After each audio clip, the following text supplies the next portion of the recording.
আপনি যদি সৎভাবে থাকেন তাহলে রিজিক যে কোথা থেকে আসে একমাত্র আল্লাহ তালাই ভালো জানে। তো সৎভাবে থাকলে অবশ্যই আল্লাহ তালা রিজিকের ফয়সালা করে, কিন্তু নিজের একটু পরিশ্রম করতে হয়। এই যে দেখেন, এই রৌদ্রের ভিতরে কাজ করতেছি,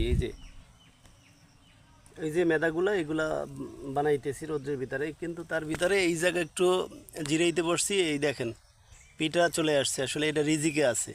তো এই জন্য রিজিকের উপরে বিশ্বাস করে সবাই পরিশ্রম করে যান।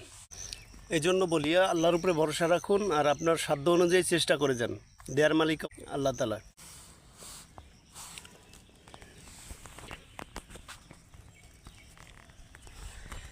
আপনি যদি সৎভাবে থাকেন তাহলে রিজিক যে কোথা থেকে আসে একমাত্র আল্লাহ তালাই ভালো জানে।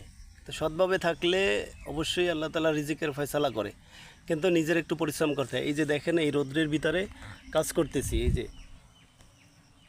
এই যে মেদাগুলা এগুলা বানাইতেছি রৌদ্রের ভিতরে, কিন্তু তার ভিতরে এই জায়গায় একটু জিরাইতে বসছি। এই দেখেন পিঠা চলে আসছে, আসলে এটা রিজিকে আছে।